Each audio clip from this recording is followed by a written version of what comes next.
नाज़रीन, मटियारी में दरगाह आगा अब्दुल रहीम पीर सरंदी के उर्स के पहिरें ॾींहं ते मुल्की सलामती, अमुन, भाईचारे ऐं एके लाइ कुल पाकिस्तान क़ौमी यकजहती उर्दू सिंधी मुशाइरो मुनक़िद कयो वियो।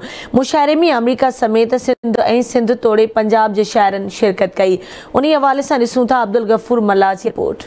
जी नाज़रीन, वक्त असां मौजूद आगा अब्दुल रहीम पीर सरंदी दरगाह ते, जिते टे रोज़ा जो उर्स मुबारक अज पहिरें रोज़ कुल पाकिस्तानी क़ौमी यकजहती मुशाइरो मुनक़िद किया है। इन मुशाइरे में अमरीका समेत पाकिस्तान के मुख़्तलिफ़ शहरनि में शाइर शिरकत करे रहा आहिनि ऐं जेका शाइरी उहा पढ़ी रहा आहिनि।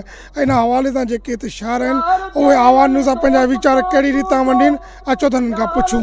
ही सालाना मुशाइरो जेको अॼु असां हिते कंदा आहियूं बुज़ुर्गनि हज़रत कुतुब रहमान आगा साहिब रहमतुल्लाह अलैह जे उर्स जे मौक़े ते, उन उर्स जे मौक़े ते पहिरें ॾींहुं असीं कुल पाकिस्तान क़ौमी यकजहती मुशाइरे जो इनक़ाद कंदा आहियूं, जंहिंमें पूरे मुल्क मां मुख़्तलिफ़ ॿोलियुनि जा अदीब शाइर पंहिंजो हिते ईंदा आहिनि ऐं गॾियल इतिहाद जो पैगाम ॾींदा आहिनि। ही हिकिड़ो मुशाइरो आहे जंहिंमें हर क़ौम जो शाइर अचे थो, जंहिंमें को बि हिकिड़ी ॿोली या न हूंदी आहे, यानी ईअं खणी चए त पाकिस्तान जूं सभु जेके ज़बानूं उन जा शाइर अचनि था ऐं अमन जो पैगाम आहे। मुशाइरो हज़रत साईं जिन जो ॾियारे ते हमेशह थींदो आहे। हिन वक़्तु पाकिस्तान में जेके माण्हू रहनि था उहे ॾाढा मुंतशिर थी चुका आहिनि, के माशी तौर, के मज़हबी तौर, के सियासी तौर।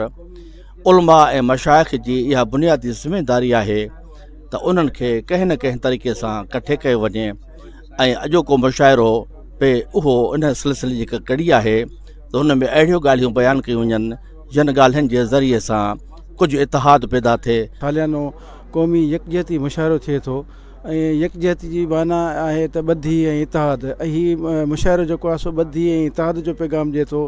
हिते सॼी सिंध जा शाइर गॾु थियनि था, पंहिंजी शाइरी ज़रिए क़ौम खे सुजाॻी जो पैगाम ॾियनि था। हर साल इहो मेड़ो मचाईंदो आहे, त गुज़िरियल 8-10 सालनि खां पियो अचां हर साल।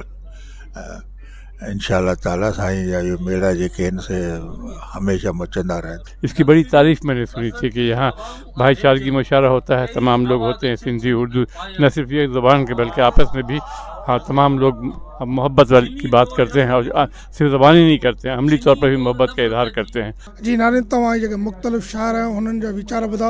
हुननि इहो ई चयो त असां पंहिंजे शाइरी जे ज़रिए इहो पैगाम ॾियणु था चाहियूं त पाकिस्तान में मुल्क ऐं भाईचारो ऐं अमन जी सलामतीअ लाइ शाइरी पढ़े, जीअं मुल्क में हिकु अमन ऐं भाईचारे जो पैगाम ॾेई सघनि। कैमरामैन ख़ासि कली सां गॾु अब्दुल गफूर मल्ला, आवाज़ न्यूज़ मटियारी।